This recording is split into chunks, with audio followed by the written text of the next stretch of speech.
Come on. Okay, I didn't get my little link that says it's recording. Okay. Now, I'm going to share my screen, everyone. Welcome, everyone, to, in case you weren't sure where you were, you should be able to see my Oregon Tech MGT321 Operations Management 1. Everyone see my shared screen, or is it?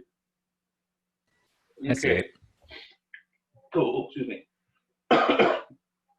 So, if you're not here for this class, something's gone horribly wrong. Now, so here's what we're going to do today. Do introductions, which is basically me, and I know who you guys are, and I'll ask a couple of questions too, for you guys, but we'll go through the syllabus, and we'll talk about that, the discussions and assignments, and we'll have the Q&A, and then I'll go through the exciting lecture part about this, about the class, for the first two chapters. Again, this is going to be a little bit more, actually this week and next week, a little more lecture-y than most of the classes, because we do a lot more working on stuff. But the first four chapters you're assigned tend to be very definition intensive, if you will. So we're getting sort of nomenclature down so that we can then get and actually do some work with it. So first, where's my chat box? So how many people, I guess everyone wants to just type in, if you pull up your chat box, just curious, what majors do we have in the class? Gotta have some operations management people here. Give me a quick favor. Cybersecurity, that's one of our biggest ones coming up now. Tech management, Cybersecurity is taking over.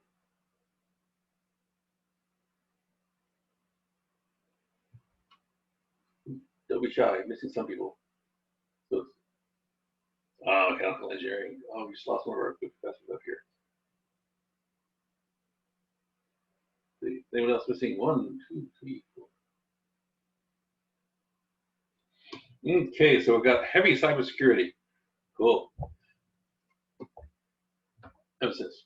But that is actually one of our fastest growing programs of cybersecurity right now. I think it's going to become even more important in the coming year because everything is online now with all the COVID stuff. So introductions, this is me.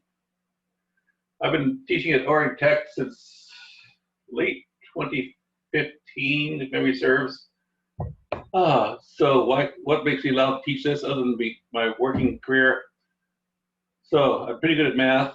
I got my bachelor's in math, my master's in business administration, and I got from George Fox. None of these places are playing right now, but hey, if you like football, too bad. Trojans don't have a good team right now anyway. So that's who I am. Most of my career, I'm actually one of the people that came late in life to academia, only started teaching about 10 years ago. Most of my career has either been in the high-tech area or in the last, I spent my last stint in industry, as they call it, at Mentor Graphics, or it used to be Mentor Graphics down the street of the campus. Before that, most of my time has been in healthcare. I have a heavy data-driven background. I also used to do contract negotiations between basically healthcare entities and hospitals or insurance companies and doctors, or basically worked on all sides in the healthcare administration area. So let's see if I can pull up the syllabus. And we'll start going through this a bit. And if you have questions, I don't see it, put something on the, I'll keep looking at chat, and I'll pause. So if you got a question, I go through things. First question I get, and I got from one person, was, why does it say draft when you pull it up online? It's because after today's class, it won't say draft, but generally, especially when I had to switch it from a online to virtual, or from an in-person online class, if I miss something, the student usually finds it the first time of class when I pass out the syllabus. So if you find something that needs to be changed, I will change it on the fly and then repost it without the draft sign on it after class tonight. So that's why it says draft. So Operations Management 1, this is the best way to get a hold of me is by email.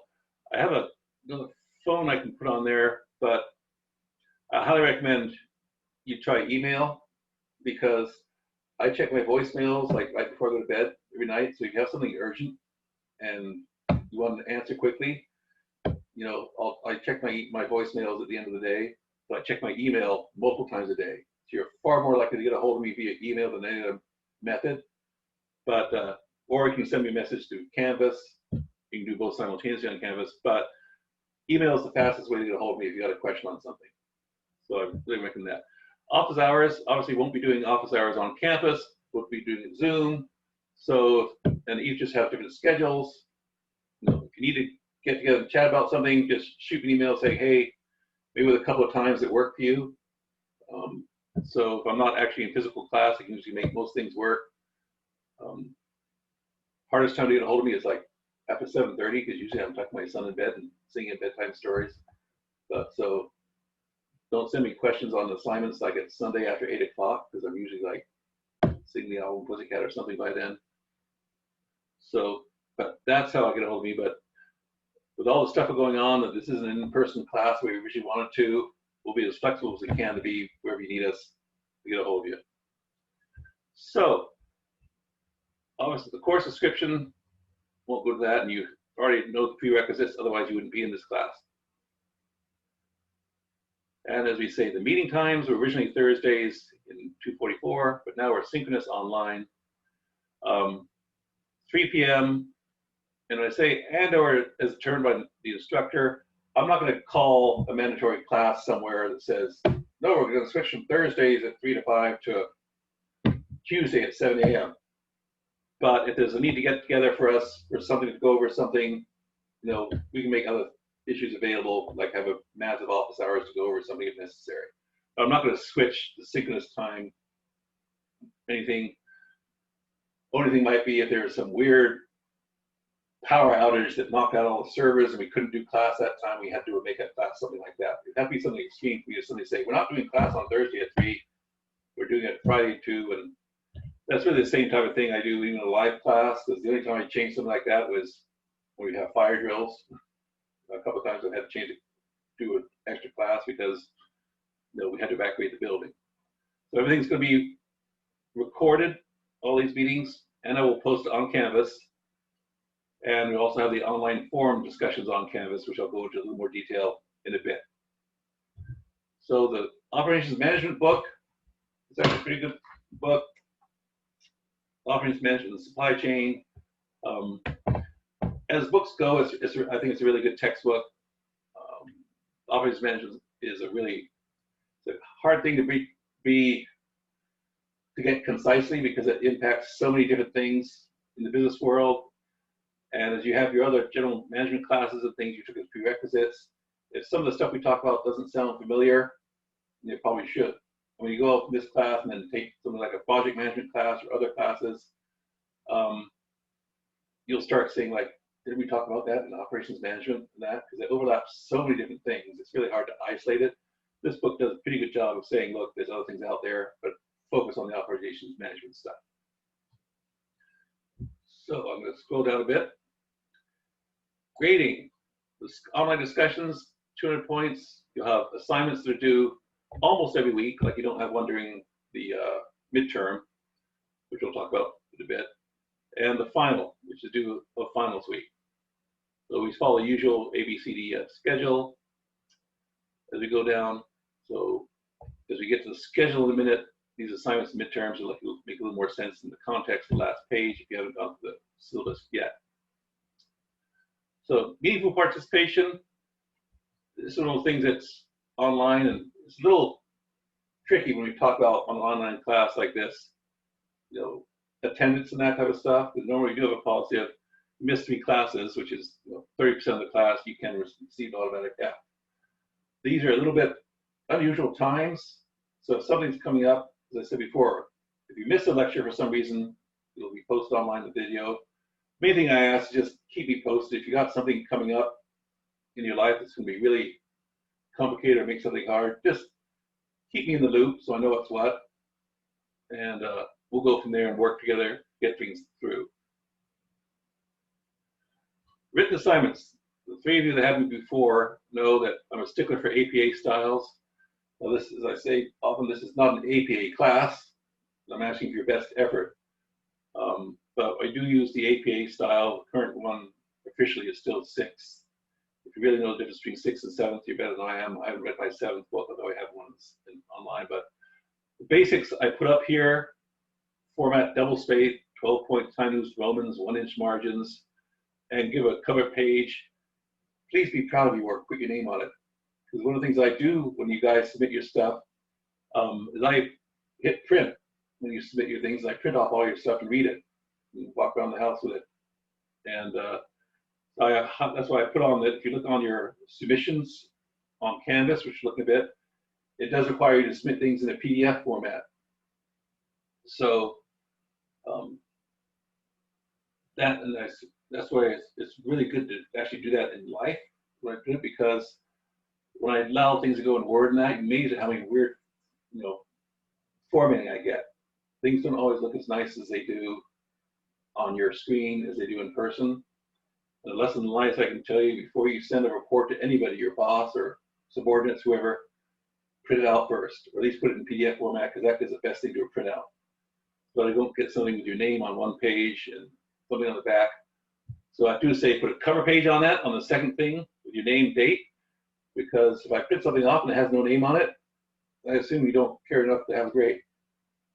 So be proud of your work and put a name on it on the cover page so I can tell who you are and the class, because believe it or not, I do teach other classes. All assignments will be submitted on Canvas unless otherwise noted. If something comes up and Canvas blows up or whatever it is, shoot your assignments to me and attach it in an email.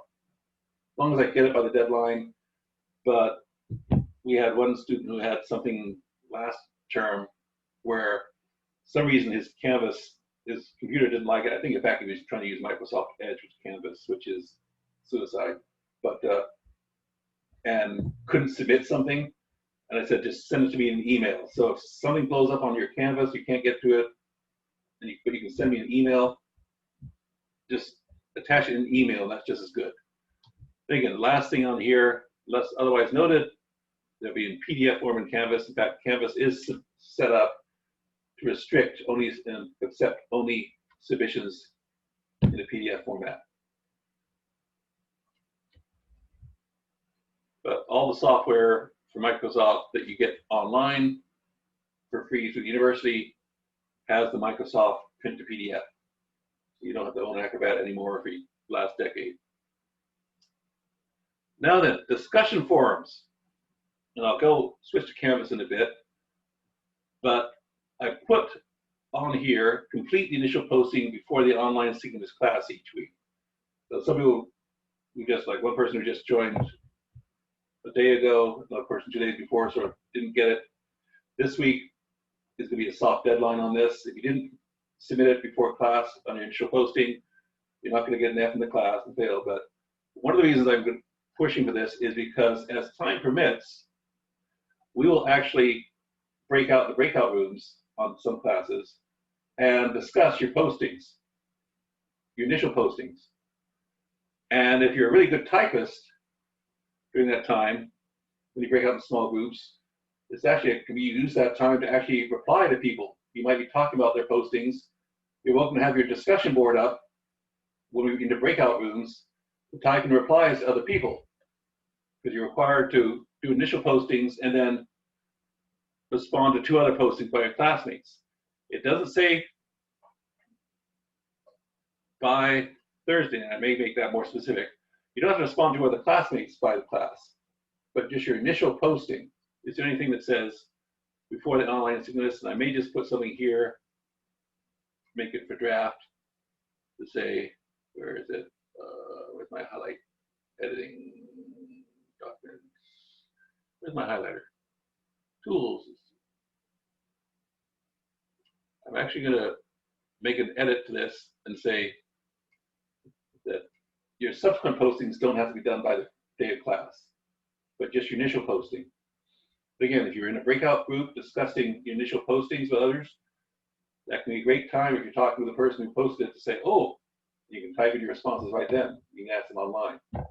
So don't be afraid to use that time for something that you do otherwise. And this is where the discussion forums is my excuse to not have the full 3-hour class, because this, normally during a live class, I'd be breaking out physically into groups in the room and we'll be discussing a topic like the one on the discussion postings. That's it. So if you don't do your postings, you can not get full credit for the assignment. I mean, this should be the easiest, 20% of your grade. 10 postings times 20 out of 1,000 points. This constitutes 20% of the grade. But again, all postings should be appropriate and relevant to the questions. So as I said, word count should be about 150, 5 points, and maybe as long as you will. Responses, because I say here, a good response isn't the yeah or good point. You know, it's meant to be a discussion. Say if we were in class, we'd be having a physical discussion in small groups. So keep that in mind to say that. And when it comes to responses, and I get this question sometimes, responding to someone who responded to you is perfectly legitimate for response. Again, this is supposed to be like a conversation. So some people say, oh, I've got to go out and find 2 other people to talk about. If someone responds to something that you initially posted and you want to write back to them and say, this is why I thought this, that, the other, that's perfectly legitimate as one of your responses. So don't think you have to go into a complete new silo every time and find something that no one's talked about before.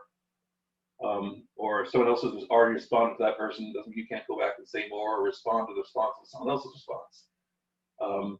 It's all good, it all counts. Any questions on that? And I'll pull up the first week's minute. Late work policy is, if it's late, unless I give you something specific comes up, is 50%, right off the top.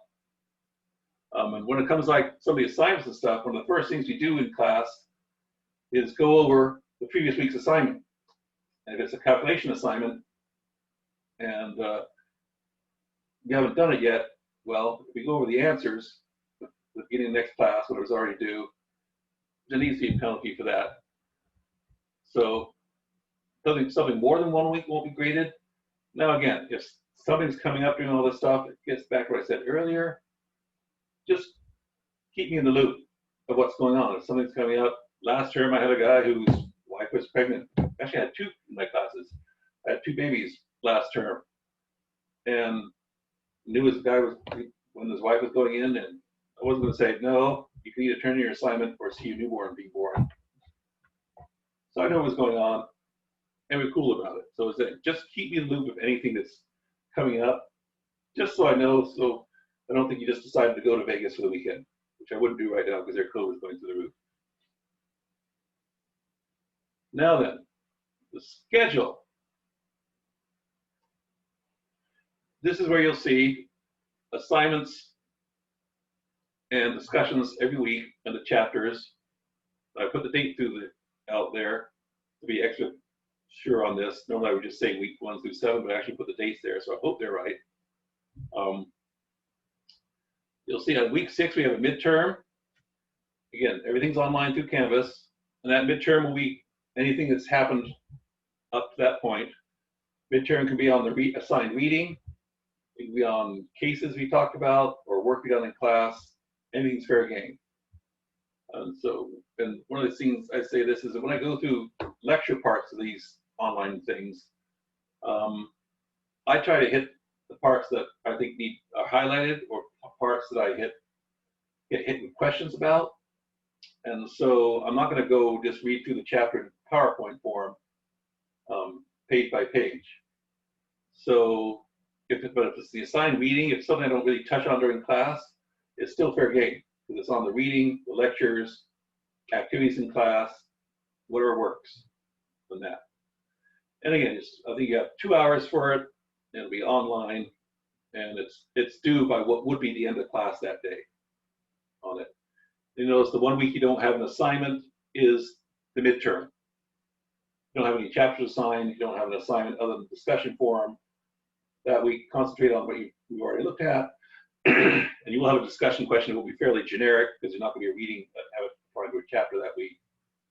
So that's where we're going. Final exam will be the Thursday of that week, December 10th, which I got the date right, by 5:50 p.m. Final exam will be cumulative. Anything goes for the whole term. So it'll be the same thing. Keep in mind, and I'll put this on the warnings of your midterm, it is timed. And so I always tell people, make sure when you're ready to sit down and take your midterm, once you hit start, the clock ticks. You decide to go off and someone says, hey, let's get the band back together, and you go off for a couple of hours, the clock still ticks. You can't come back and pick up where you left off. So when you're ready to take it, make sure you've got your coffee, your Wi-Fi is working, and you're in a good place to take it and sit down for 2 hours. Most people don't take that long to take it, but you can. Again, it's also open book. Not gonna make you log on to Zoom so I can see you don't have a book out. Which also, since it's open book, that can make me free to basically put anything that we've done in the assignment reading or anything in the exam. So it'll be open book. You've got about 2 hours, and the rest will be history. I'll talk more about types of questions as we get closer. Now, again, all assignments and quizzes are due each week by Sunday 11:59 unless noted otherwise.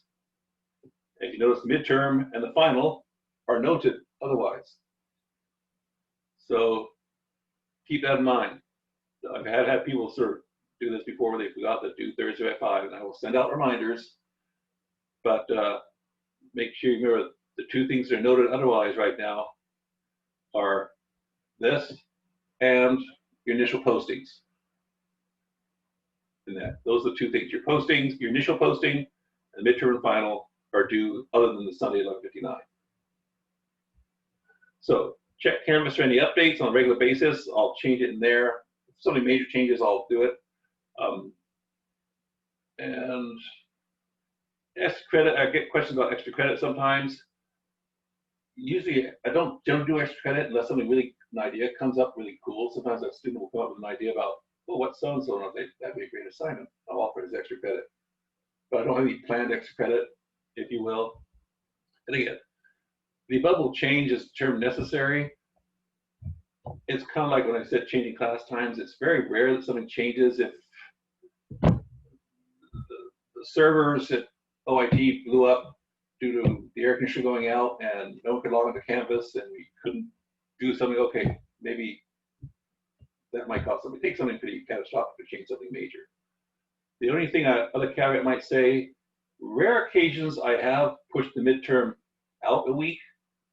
If there's something I feel that we need to spend more time on that's going to be on the midterm, I have, on rare occasions, I might push from week 6 to week 7.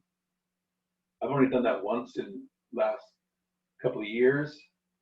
I will never accelerate it. I'm not going to suddenly say, midterm on week 4 will be really fun. Let's just get out of the way. Won't do that. But if it's something I really feel or extraordinary circumstances, or sometimes I felt this week, chapter 10, 9 and 10 are intensive chapters. And it's right before midterm, they're quantitative chapters. We will get to do the math in here. And as I said, I'm a recovering mathematician, so I expect all the excitement when we start doing the math. Some of the things, as I say, when you go into this chapter, we cover a lot of stuff. And remember, this is Operations Management 1. There is a 2.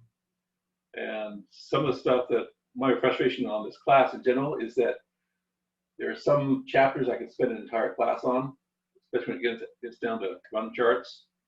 But now then, we're stuck with this, and so some of the stuff we have to do is a very high level approach to things that are very, very deep subjects. So if you say, but there's more, there is more.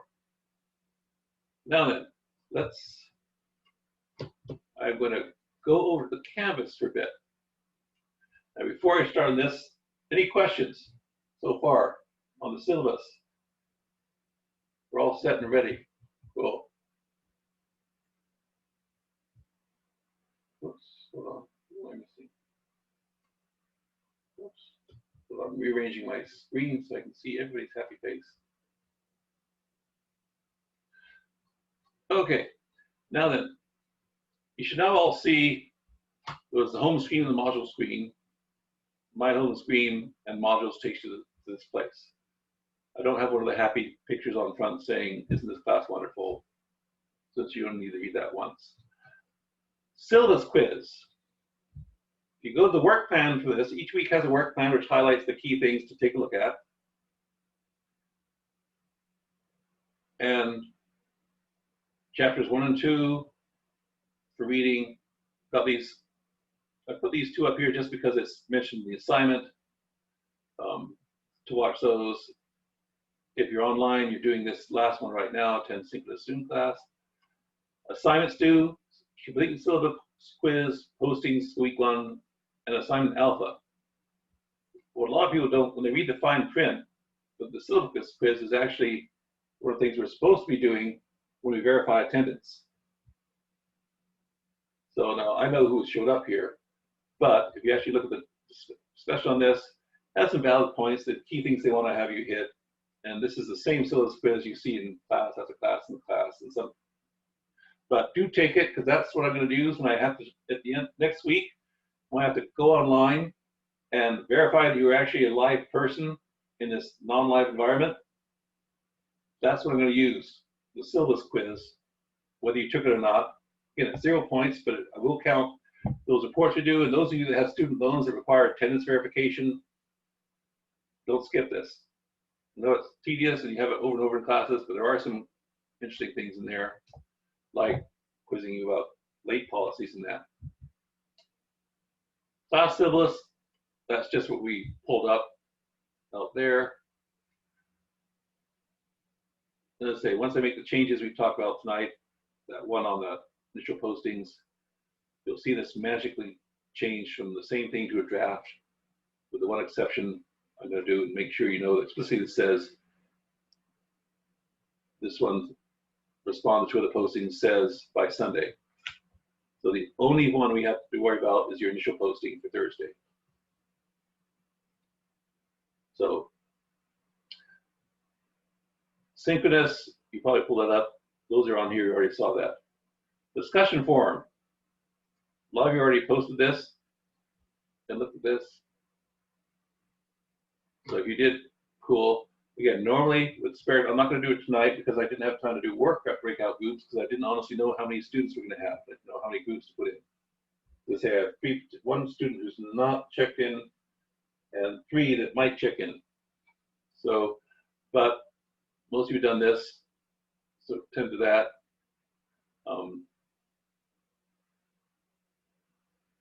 Let's see, anything you want to say on discussion forums? Now, assignment alpha. The assignments are going to vary in a lot of different ways. Sometimes it's going to be like a computational assignment. Sometimes it's just tell me about, why is there air and why do frogs breathe. These are going to be very different types of assignments every week. So sometimes I'll have you discussing problems from the book. Sometimes we'll have you look at, like this, just look at some different types of strategy and different things on these websites, look at the public facing companies and try and come up with something. So they're very, very, they will vary very much. They'll very much vary, rarely.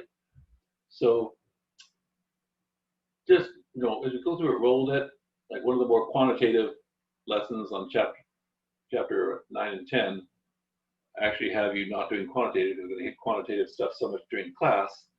They actually gave you something just to research online. But worry about that later. Now then, so you got your discussion forum alpha. These are going to be the standard 2 things.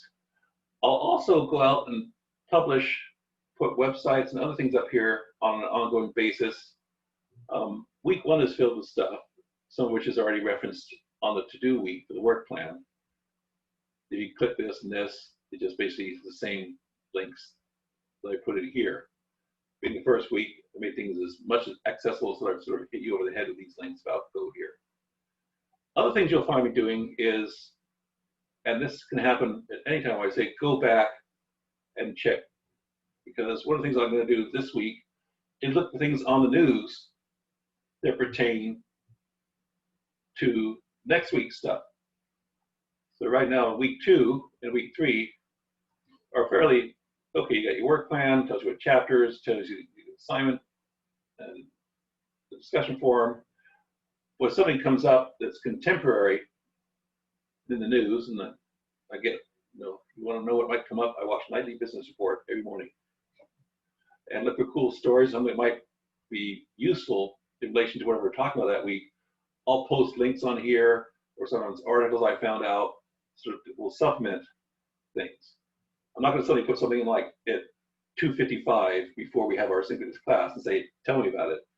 But I will add, I can guarantee there's going to be, actually have something in mind. I'm going to put on here a link to a news story that may appear on week 2 over the weekend before Monday. So go back and look at those things. These ones are actually going to, when I get to lecture time on week 1, because those of you you've all read week 1, right? Just not pretend. But we talk about pizza in there, and I found some interesting articles that pertain to the very thing that article is talking about in the COVID sense. And so I'll stick type things I find out there, and we'll actually watch a couple of these things because it really sort of hit home what we were talking about. Okay. So, and do apologize, I only have through week 5 because if I start to shake, we'll do it, but I already got my access to my tile back on Thursday. I had to re-enter all my stuff due to a small snafu.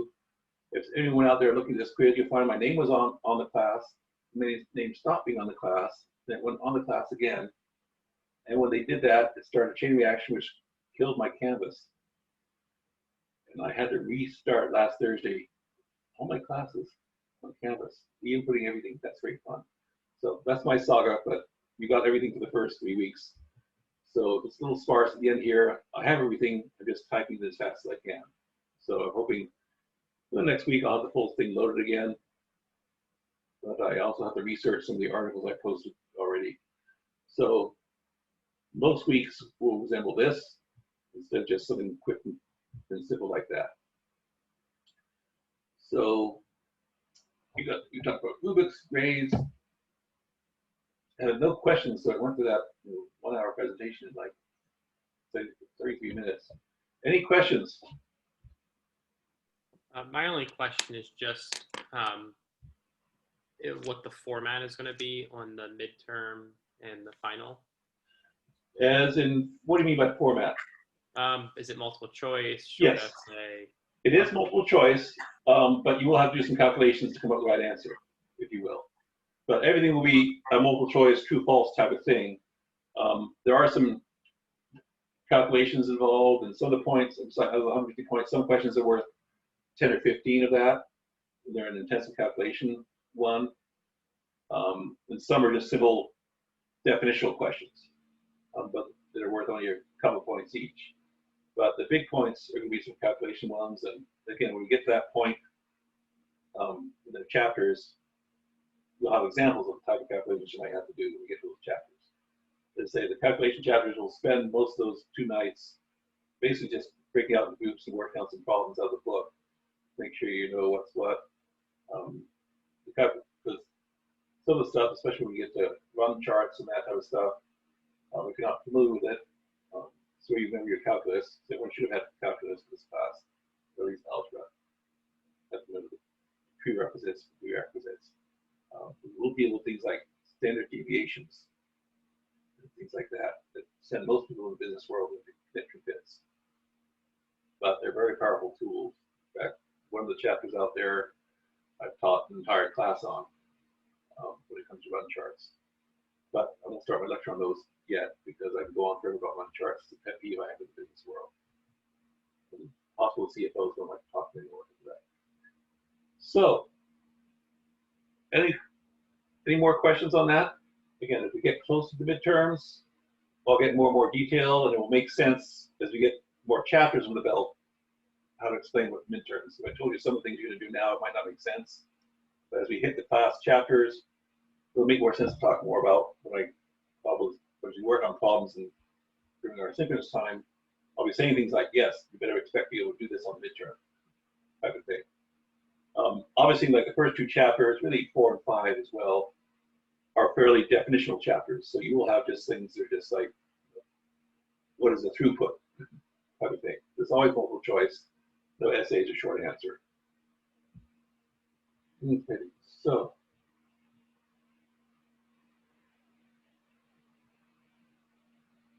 anyone need a break yet? Here's our text. Less than an hour. Again, theoretically, I should have a break around 4-ish.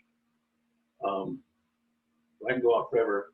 I only have about, depends on how long we go into these questions on PowerPoints, we could end up really early tonight. And I'll wrap up on some things. Let's make sure I didn't miss anything on my agenda. Special assignments, Q&A. If no one has questions tonight, we'll be ready for the exciting PowerPoints. All right. So week 1, as I said multiple times already, we have this is a very sort of first 2 chapters, setting the stage where we've got to think conceptually about these supply chains and the operations function. Excuse me. Just zero water, sir. Okay. Now then. So the operations function. Operations management. This is a pretty good definition. You look up Wikipedia, you find something slightly different, but operations management focuses on decisions for the production and delivery of the firm's products and services. One of the hottest degrees out there, if you want to get a doctorate, is operations management right now. I think if I go back 10 years, I might do operations management for my PhD, but it's amazing because it's a lot more complicated than it used to be in the world. You think about what it does. So in the supply chain, likewise, network of manufacturing and service operations that supply one another. Well, that's a lot of words.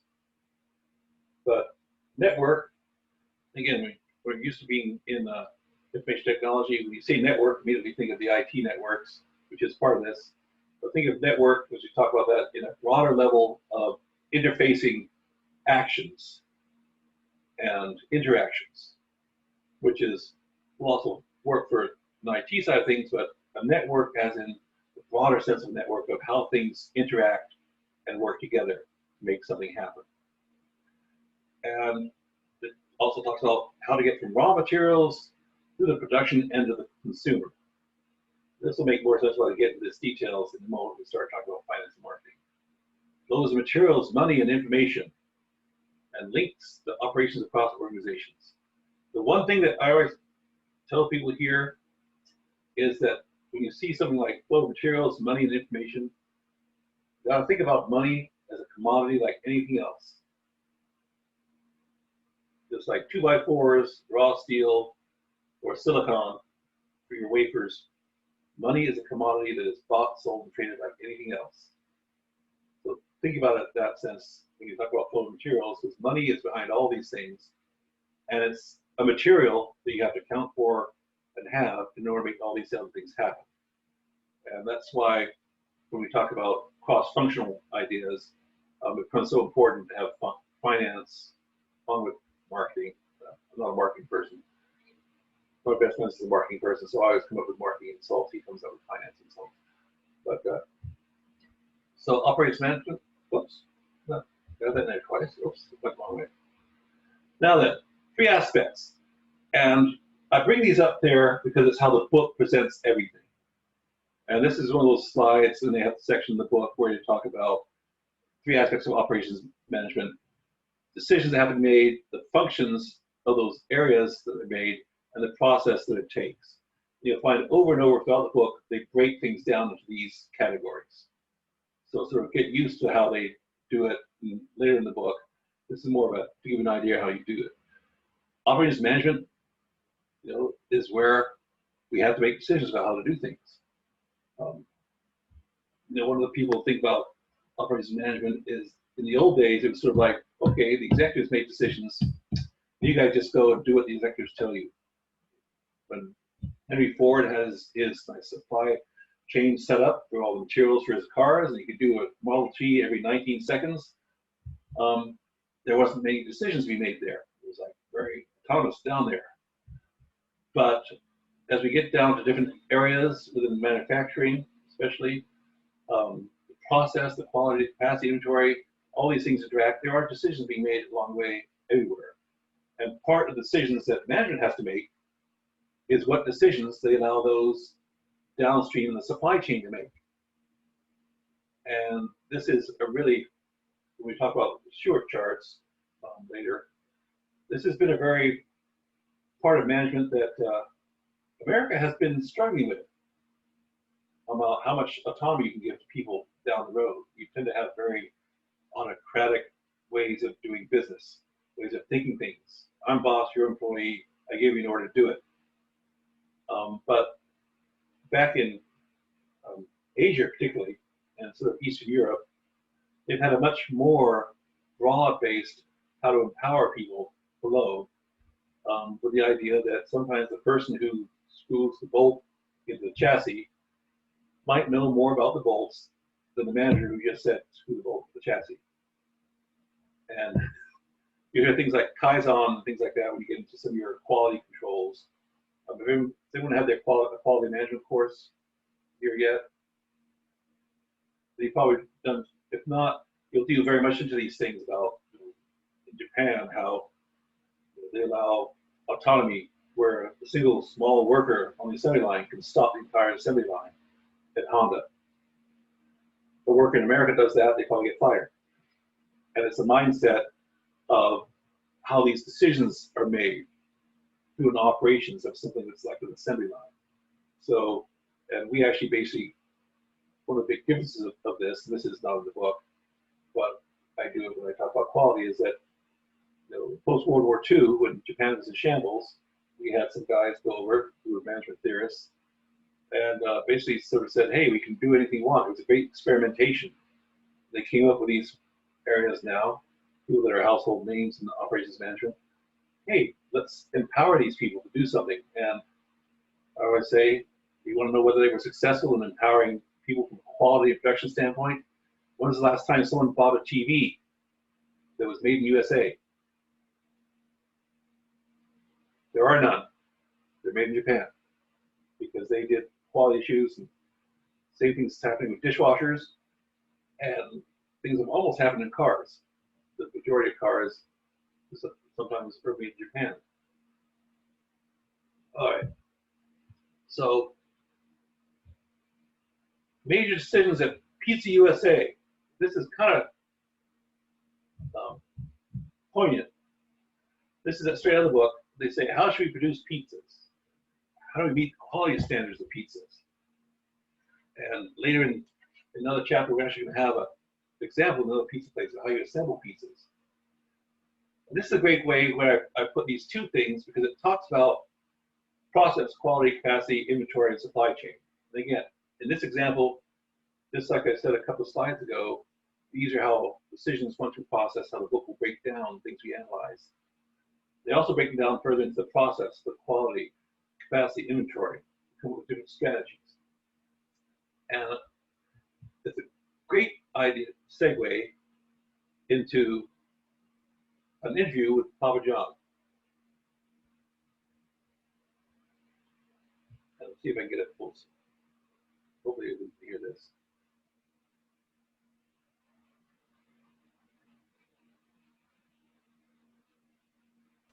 There's no sound. No sound on this side. You can't hear it? No. No sound. Hold on. I can always try. Hold on. Copy URL. Let's see if I can get it It on looks YouTube. like the sound is muted on the little interface on the video. I had it out. Let's try again. Does that make a difference? Nope. All right. I'll do it the old-fashioned way.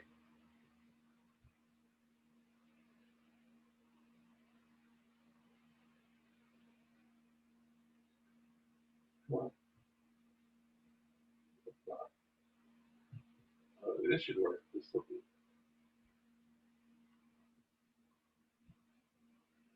Sorry, that's what it was. Yeah. Can you hear that? No. Oh, That's weird. Let's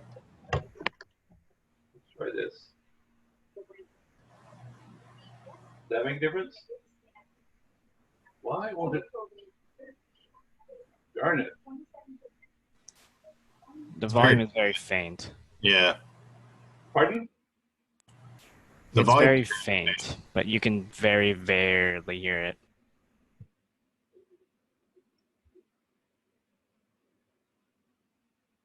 Come on, wait. You might be able to paste the URL into the chat. Let's see. Then we can all just go to it ourselves. Alrighty. Whoops. Over here.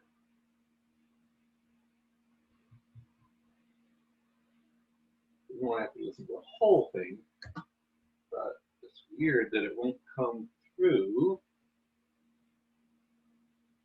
on a shared screen. But there it is. See if you can push this up. I'm going to experiment.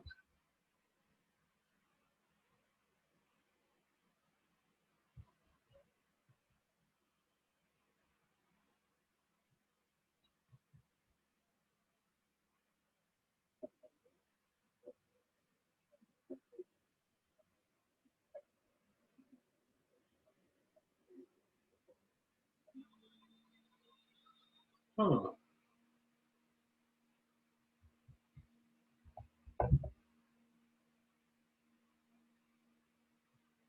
Is anyone able to pull it up? I'm watching it right now. Okay, that's weird why it won't let it work in rehearsal.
Hmm.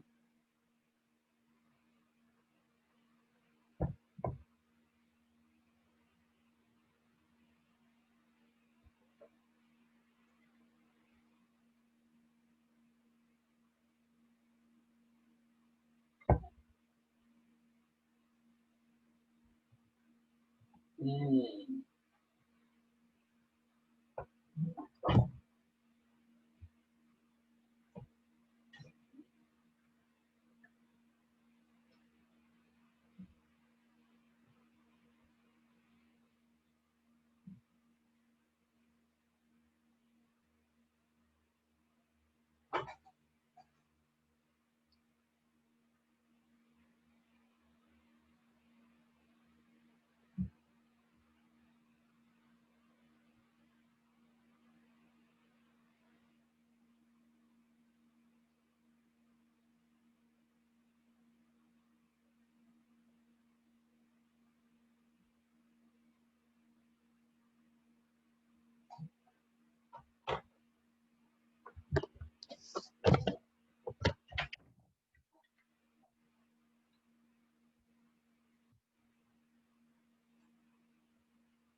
Now then, you actually only have to listen to about minute 4.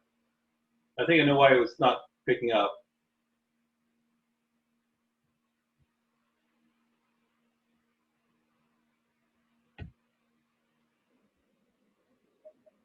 Did anybody hear that on my end yet? Darn.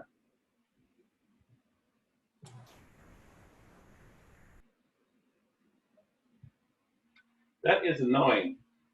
Oh well.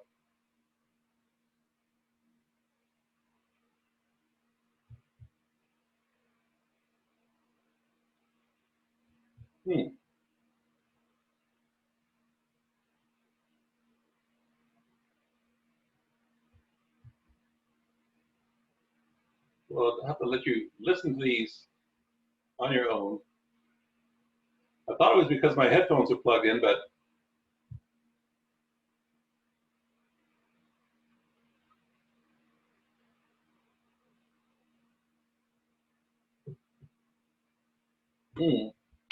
well then, one of the key things on that, if you listen to that video that we posted out there, what key word did he talk about that was a worry?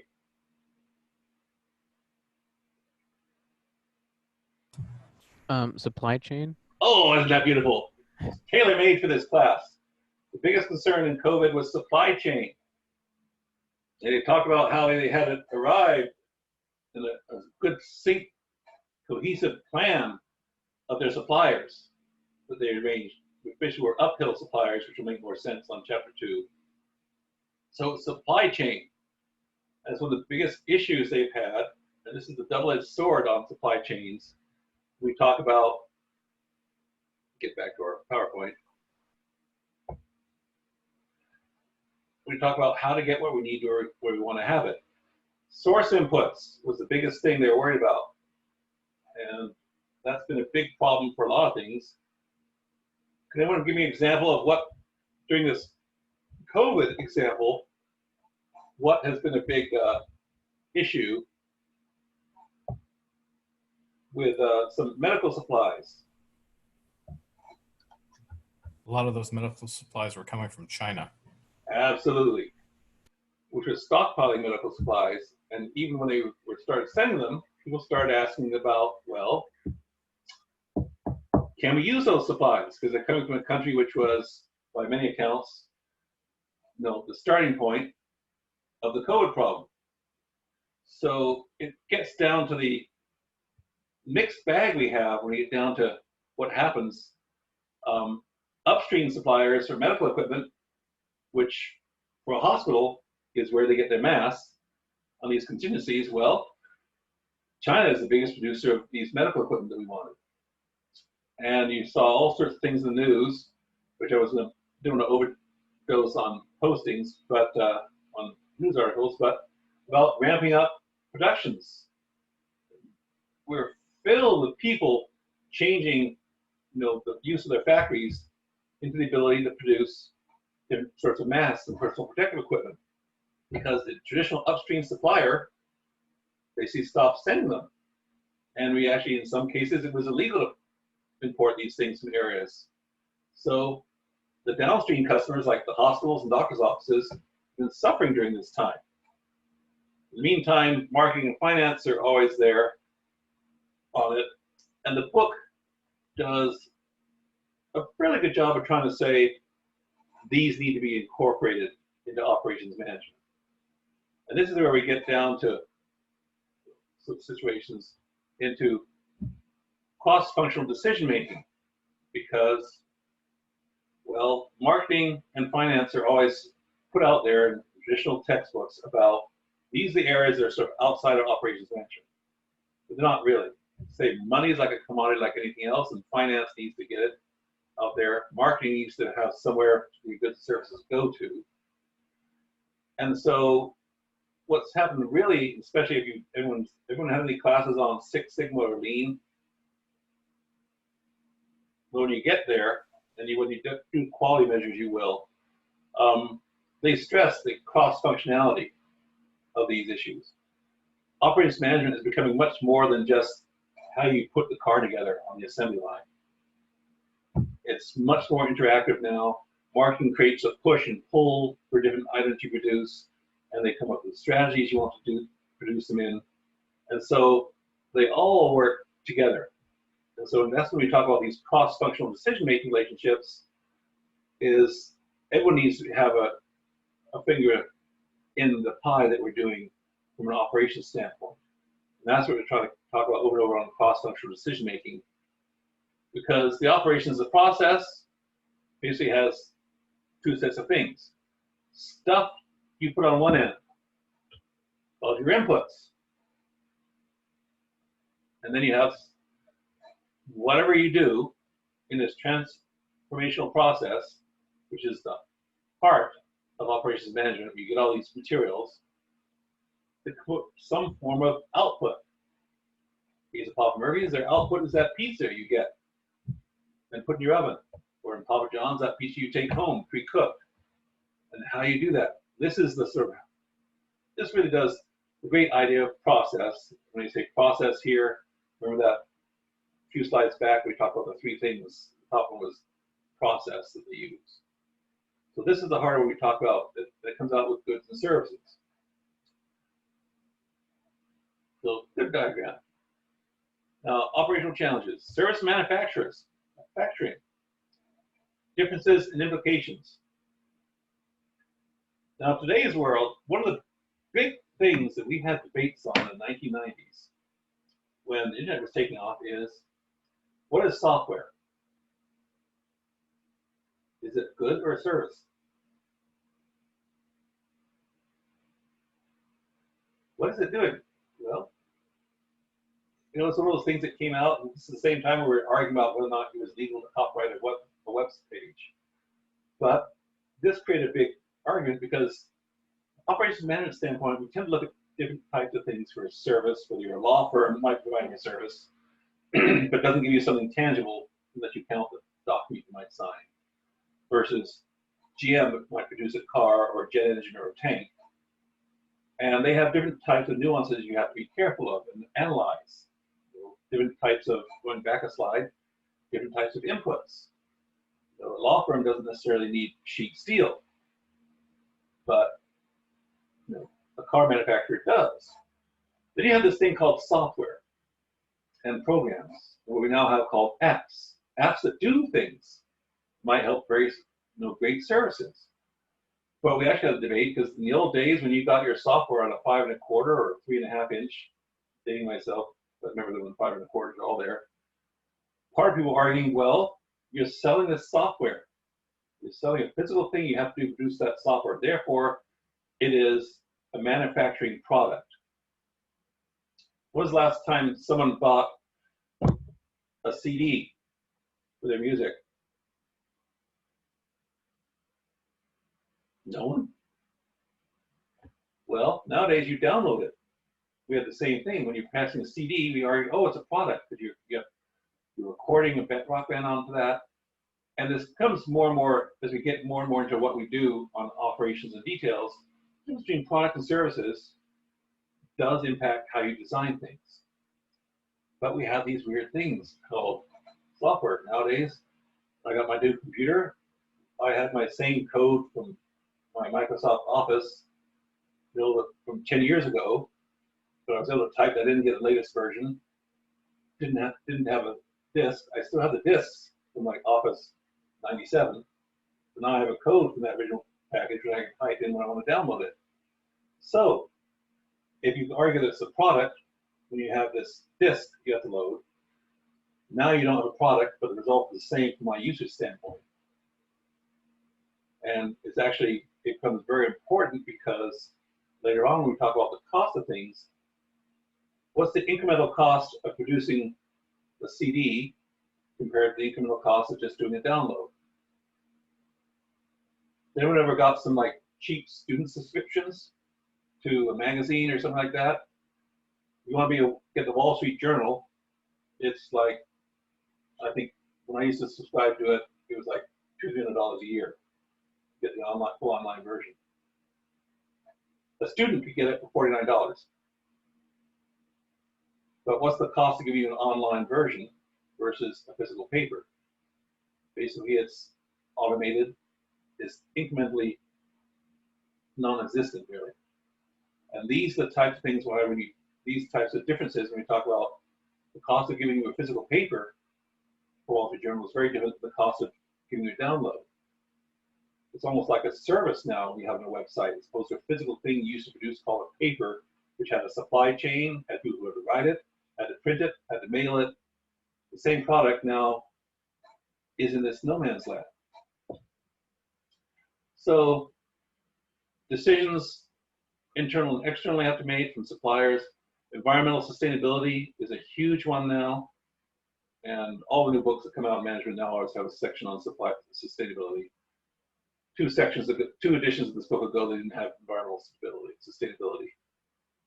So global operations in the supply chain, we already talked about an example, PPEs, about how during this time we had a very, very sort of logjam because of the global nature of our stuff. What happens on the other side of the planet affects us now, where it didn't used to.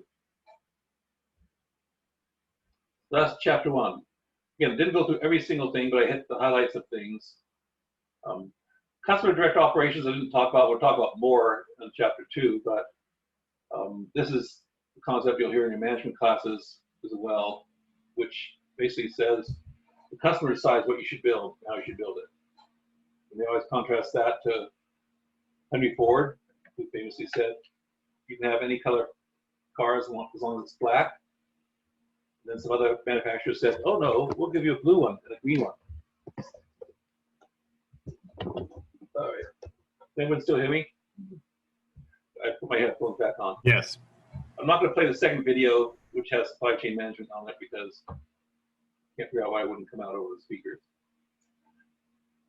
So it's 4:07. Anyone need a quick break? Or do you want me to keep going? I heard Joanne said something, but she's muted, so I don't know what she said. I don't know if that was an agreement nod, yes, I need a break, or no, keep going. I said keep going. All right. Someone wants to break, tell me. All right. We'll get out even earlier. That's not the goal, though. So operations strategy. And this chapter sets us up for future decisions in the book of saying how you make decisions on how to make your operations strategy work. Think of a nice definition of consistent pattern of business decisions for operations and the associated supply chain. They're linked to the business strategy. Ooh, that sounds really intensive. And other functional strategies leading to a competitive advantage for the firm. Now, the competitive advantage of the firm, then part of the strategy is, in order to figure out what your competitive advantage is, you have to have a strategy to figure out if you are competitive. And this chapter goes in different ways that people do stuff.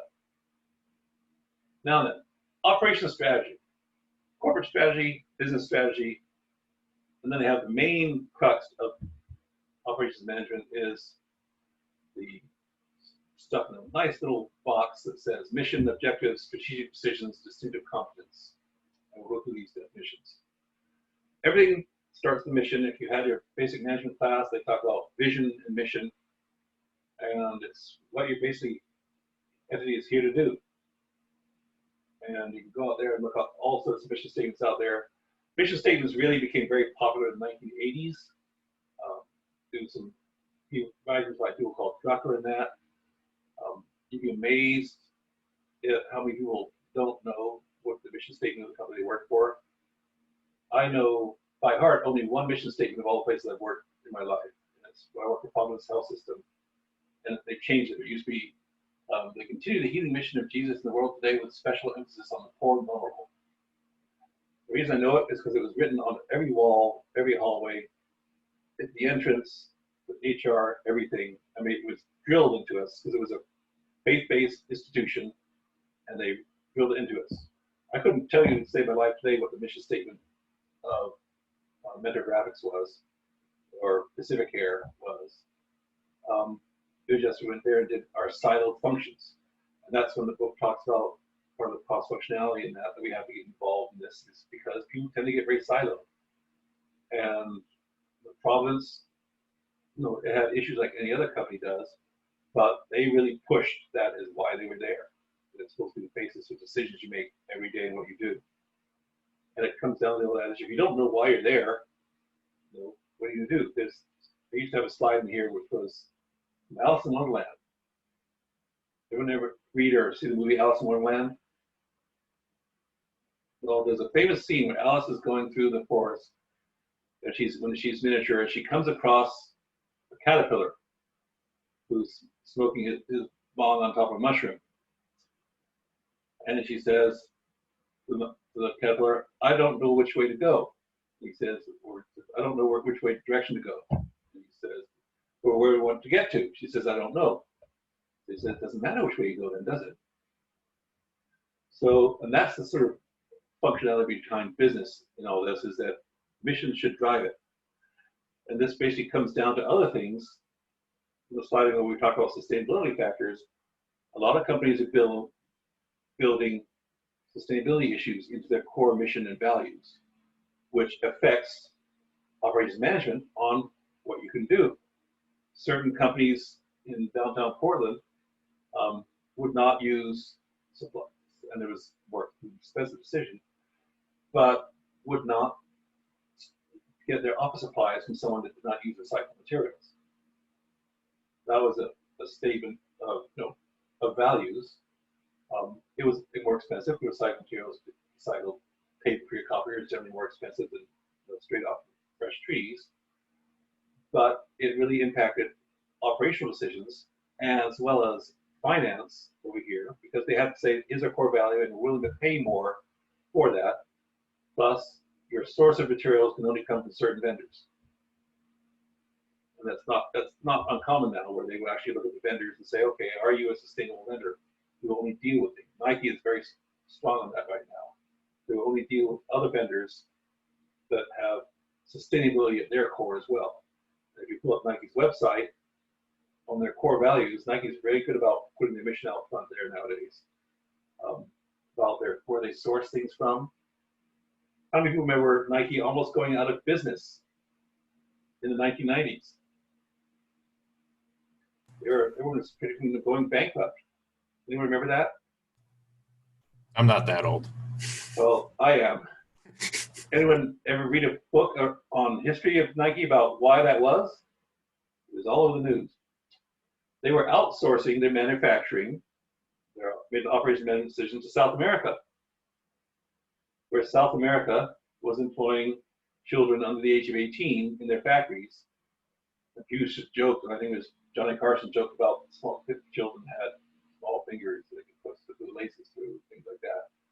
But it became a non-laughing matter for Nike because people stopped buying Nike. They started boycotting Nike. And they were actually, Nike was seriously worried about going out of business. Their stock prices plummeting. Nike is now the number one, I think it's still number one in the world, sports equipment and clothing manufacturer, because their supply chain decision was a cost-effective decision. It made sense. It made sense to the world, but the public, the customer, that customer-driven stuff from a few slides about said, we don't want to buy shoes made by small children. And so Nike had to listen, and they entered a massive, massive ethical program, come up with sustainability and ethical business practices, which they live and breathe now. I have several friends that work there still, and they say they take it very seriously, just like Providence had their mission statement up there. The core values of Nike's are drilled into their employees, and they walk the talk. If you look at any articles on management, Nike's, I actually don't allow in my management methods class anymore papers on Nike. So like written papers on Nike, that don't read another one again. But they had to make a big missions and values statement change to their operational planning and how they got their things assembled. So was it more expensive to go elsewhere and tell them no, they can't do this and monitor it? Yes, but from their core values, they made that decision strategically, and it's paid off for them, quite frankly, now, because now people are saying, I love Nike because they have sustainable business practices.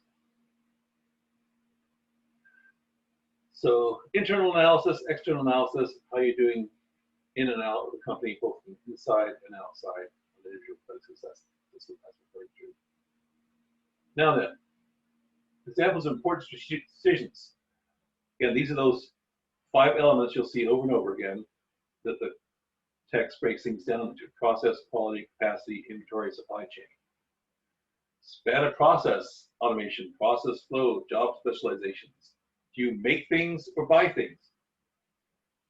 Do you make them internally or buy them externally? One of the things that globalization has done through operations management, because we can get things all over the world now done, and sometimes cheaper.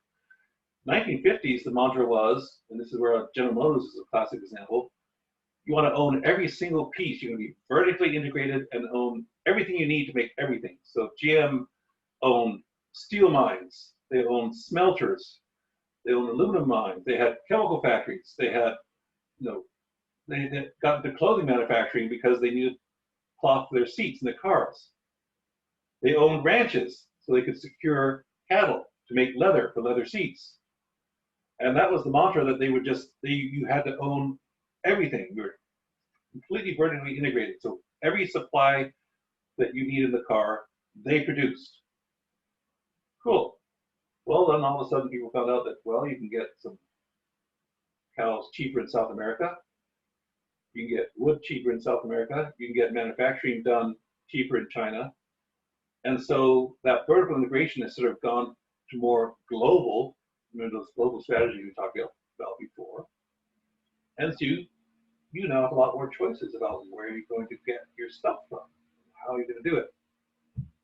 So it's a big change, and some organizations never learned it and have gone by the wayside. But it's huge now, and the very operations management as a company, or as a sort of say company design, is big business. Anyone ever heard of UPS? What do? Ship things. Yep. What else do? They are one of the leading supply chain consulting firms on the planet. They've found out that they know how to get stuff to and from. They know where stuff comes to and from. They know how to get it, what to get, and what it's going to cost. They have a thing that below the radar most people don't know, but they consult to set up supply chains because they found out we're going there anyway. Let's take notes of what we do. Now we can teach companies not just to deliver the package for them. And it's a win-win, because once they set it up, who's probably going to deliver their goods? So it increases their core business of packages, but now they're this massive consulting firm for supply chain management. So on decisions, capacity, how big do you need your factory? So one thing, how big do you need it? Well, right now, PPEs were a very small part of American business, and a lot of small places started building it, and now they realize that they can only make so many masks per day. This is a huge issue because capacity in this country, they didn't have facilities that could make that many masks that fast, because they were trying to change up what they were doing and change their product distribution. So inventory, how much inventory do you keep? How much inventory do you want to have on hand on any given thing? That's the strategic decision you have to make. It's expensive to store stuff. And you'll see in the reading where they talk about how we get cars, they'll talk about getting cars from one railroad car to another. Try and get just-in-time inventory. Renting space to store stuff is expensive. Getting it there just to market just in time when it's needed is what people are seeking. So how do you control it? How do you keep it just so it's where you need it? Centralized warehousing. I'm going through this pretty fast, but now distinctive competence. This is one of the cool things you got to think about in the operations strategy. What does your company do really well that is a competitive advantage against others? You have something that you can do well. Again, UPS had a distinctive competence by knowing that since they were already delivering things, they had all this information about how to get things to and from, and what types of things get to and from, where they come from, what routes they go through. they turned that into a new business called supply chain consulting. And they're very good at it. FedEx does some similar things, although they're a little more specialized. They don't go as far and as fast as UPS. So what do you have? They give examples of patents, proprietary technology, operations, innovations. What can you do that's really, really good?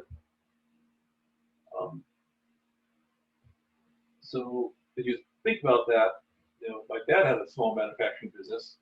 One of the things his objective from his strategy was that he always worked to make their latest products, redundant or no longer innovative. He was constantly, his strategy was trying to innovate over what their current issues were. So think about what your company can do really well. Are you an innovator, an imitator? What's that? I get rid of all these. So you hear product imitator, an innovator. How many people have an IBM computer right now? IBMs don't make computers anymore. Now, this is almost an embarrassment for IBM, because 1970s, when the microcomputer came out, well, IBM didn't have one. It was very embarrassing.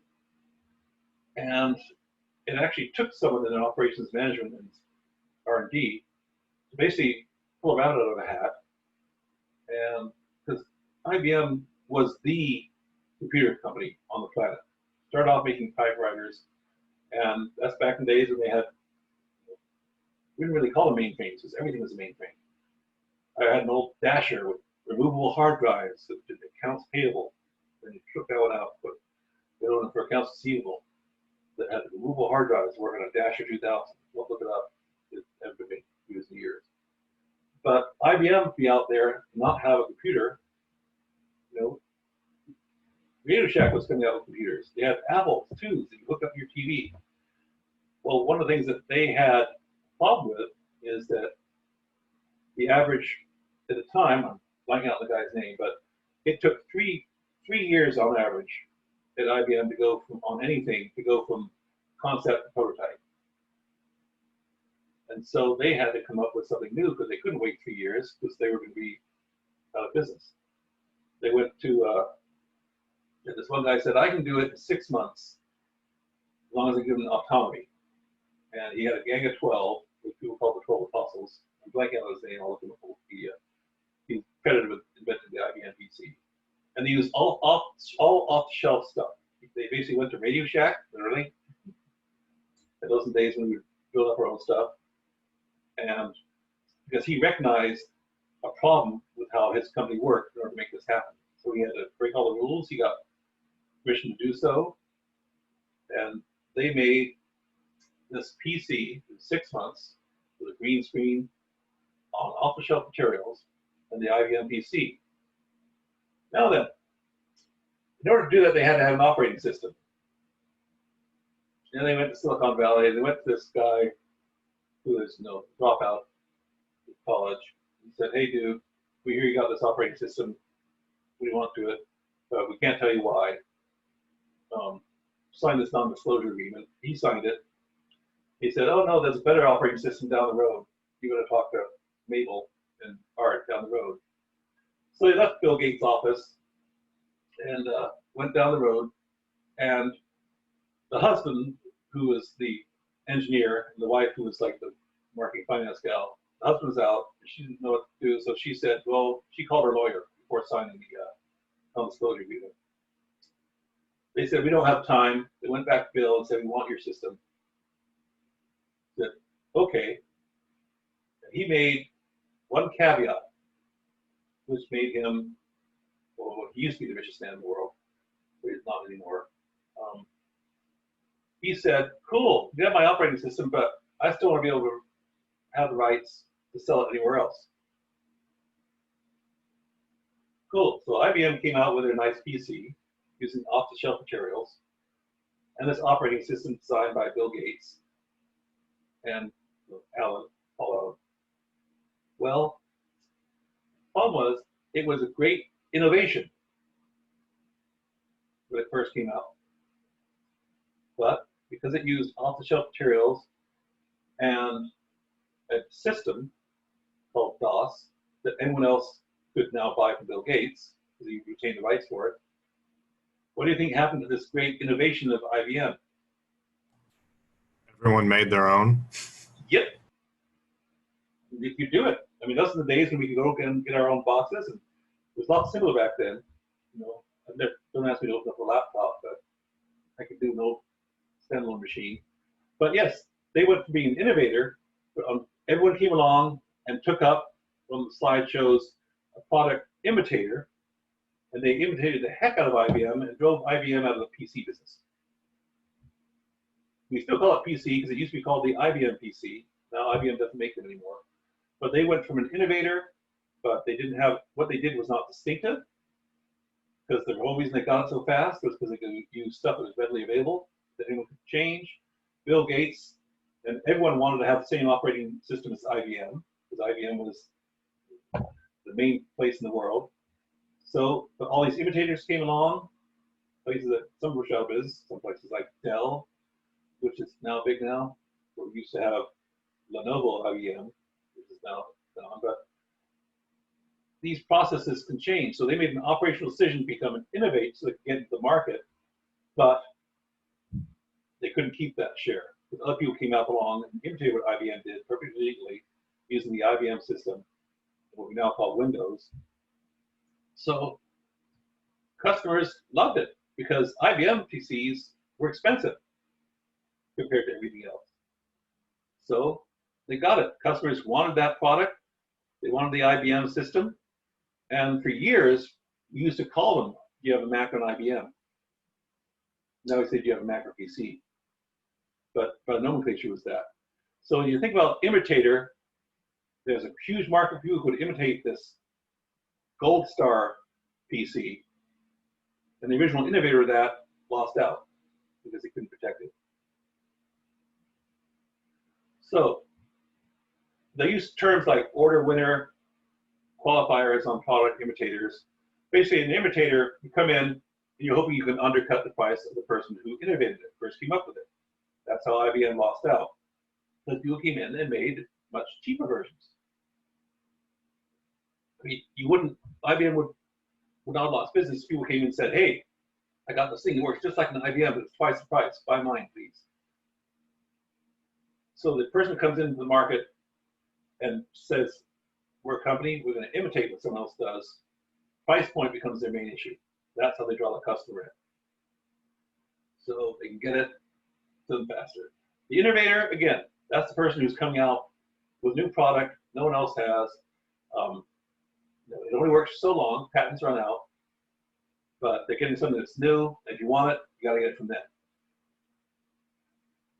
Henry Ford was able to give people only black cars for a while until people came in and started making cars and offering similar cars, but different colors and cheaper. So this is why these slides, we talk about linking operations to business strategies. It's what are you trying to do? So if you're an imitator, you've got to have cost issues paramount in how you set up your operations. The innovator, well, price doesn't mean that money is no object, but you better have something you can back it up in the long run. Global corporations, this is the big thing now. It's really hard not to be. There's a marvelous book out there called The World is Flat. A little dated, written by an economist who basically talks about different innovations and how we got to the global economy we have now. And he actually tells about this guy in a Peruvian village who was selling his local pots made in his village. And the story is that the guy built a website to advertise his Peruvian pots. And they were sort of nice pots. People liked them. They bought them. They were all made in the village. It talked about that his website was working so successfully, people loved the pot so much that they had trouble keeping up with production. And we figured out if we outsourced the pot making to China, and then have them shipped to him, he can keep up with the orders and make them a lot more cheaply. And to this day, this guy, pot maker still exists. I can't remember the name, but they sell genuine Peruvian pots from Peru, made in China. But they go there, get his stamp, and he sells them worldwide. That's an example of a global supply chain where now it's made all over the world. I mean, for a while, people used to joke about made in China being like a cheat. Made in China. It inspired cheapness. Just like people used to look at Hondas with small little wheels and tiny little wheel cars. Honda or China will make whatever specifications you need. Here's what you do. And they do expensive stuff, they do cheap stuff, but they have a labor pool that is much cheaper. Well, people are starting to worry about now that China is getting a little too expensive, and they were starting to ship jobs to India. India is starting to get more expensive. Now they're looking at Indonesia as the next big cheap labor pool of where to go. So you can get it from everywhere. That's where the sourcing on a global basis is. You ship among countries. You made anything everywhere. Just what can you do where you can get it, and that's what's made the supply chains in some cases so complicated. That's why again UPS does things so well, because they know where everything is and where you can get your stuff from, and there's tons of people that are willing to make it all over for you, and you don't even need a consultant. Call UPS if you want. They're really good. So that's the gist of this. The global corporation, when it comes to supply chain management and how you do operations, it can be anywhere in the world now. And one of the things you're going to see on this even more so is that the service industry is the thing it's behind the scenes, but service industry is getting international now. And what we're looking now with all this COVID stuff, how many people have friends or themselves that went to do work at home where they used to be doing it in person and might not go back to the place again? And my wife's like that. She works for Legacy Health, and they've already said, yep, you're going to be home permanently now. Now then, and one of the things that's done in my profession is that there's so much online now because of this, that in the old days, if you wanted to get a professor to work, you came out, you flew them out, you worked with the visitor to campus. With so much online now, I had students last year in Dubai who were taking my class in the spring. And I can be anywhere. I happen to be in Washington County now, but occasionally I go down to visit my mother, and I taught classes in my mom's house in Long Beach because I've got an internet connection there. It's really changing from a service category, and it's always been there, but it's going to get more massive now because so many things are being done online from a service standpoint. How many people ever have to pay someone to do their taxes? I do. Know where a lot of taxes are being done now? Online? Online, but where the tax return system being done. Dubai, India is one of the big places. You go to an H&R Block or other types of firms like that, they have people trained in U.S. tax law over in India. Now, it still has to be approved to be legally from an American, but they have people to do the tax returns sent electronically over to Dubai. They have trained tax professionals there. Tax code of the U.S. is online free for everyone to see in the whole world. They fill them out there, zip them back to your tax firm here. They get scanned over by a certified tax preparer in whatever state they are, and then you get it back to you. As a service industry that's happening right now. So if you're at H&R Block, do you want to hire a whole bunch of people to sit in cubicles and do tax returns, or even at home? Or do you go to Bangalore or India, wherever, where people work about 25 cents on the dollar compared to the US? These are drivers that have been global. It's hitting you, even if you don't know it, it's hitting you. The old idea about, then when it called, actually this has got the US in trouble, but the main office for tax questions for the IRS is located in India. Some congressmen got upset with that. Why are we having it in America, playing hiring Americans? Well, even the IRS knew that it was much cheaper call center in India than it was in the United States. And there's some still things they're trying to make them, they have to make some concessions to the laws. But it's happening everywhere, and this is a huge part of your supply chain strategies and where you're going to go.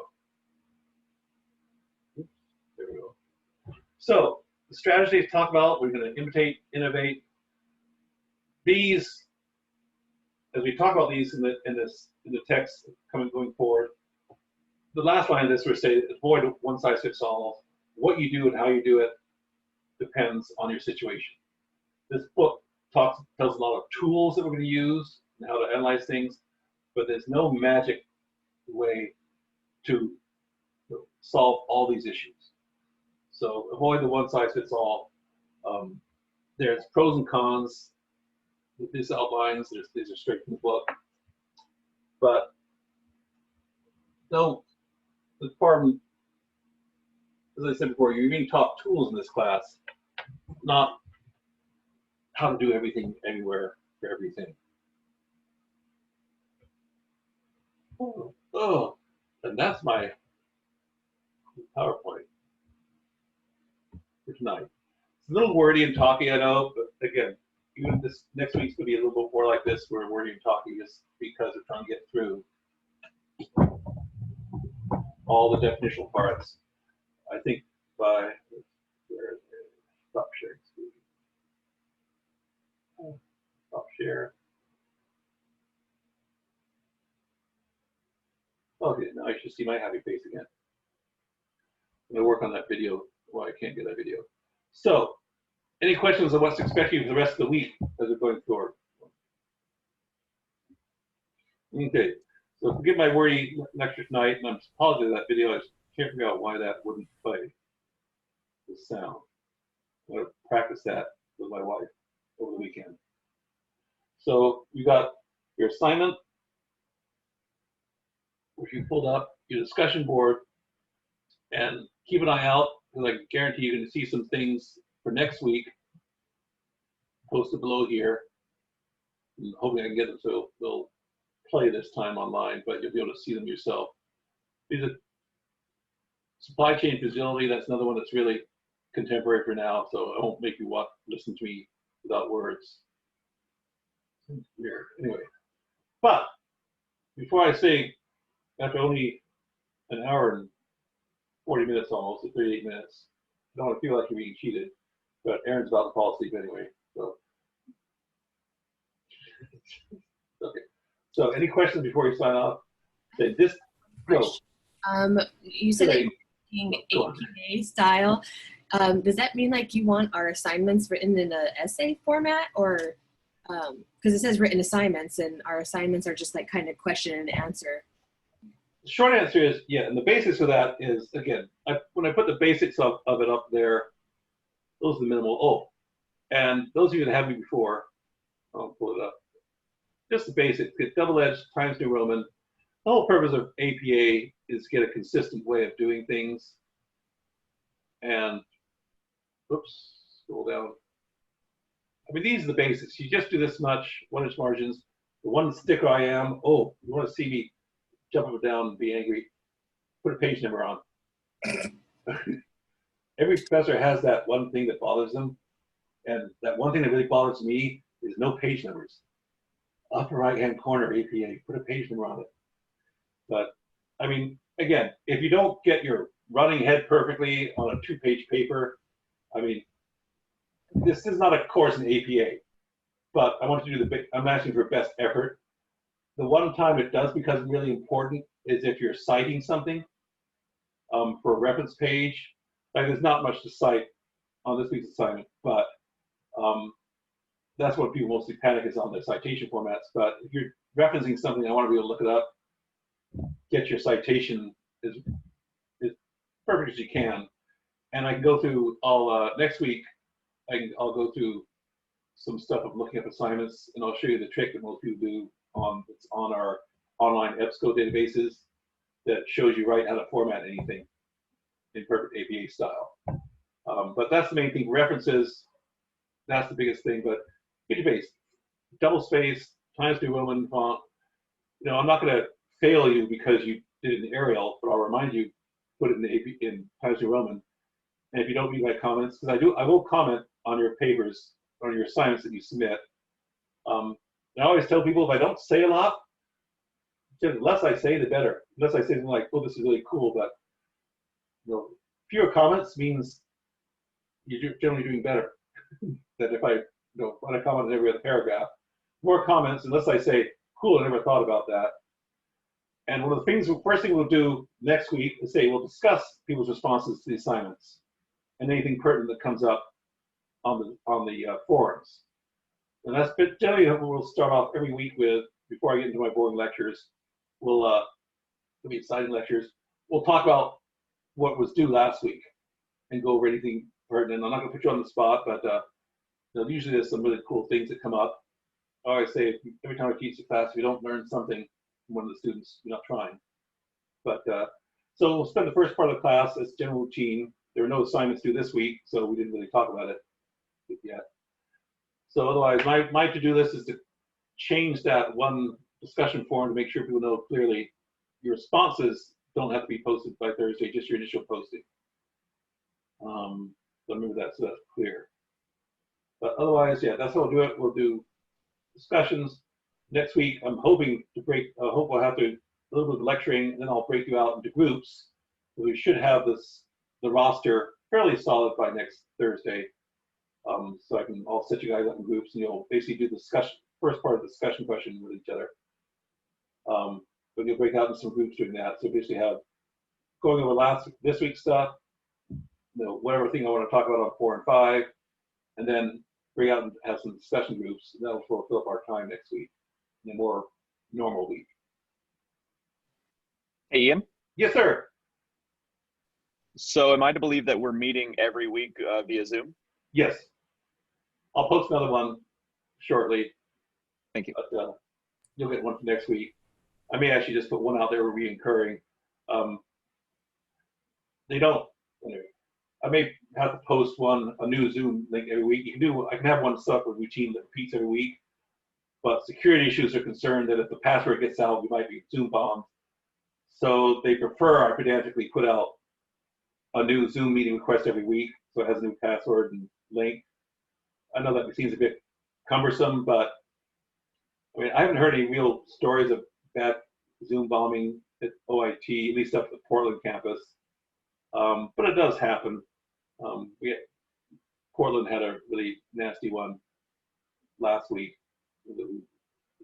Beaverton, I think it was last week, with some kids that got some very unpleasant person coming in.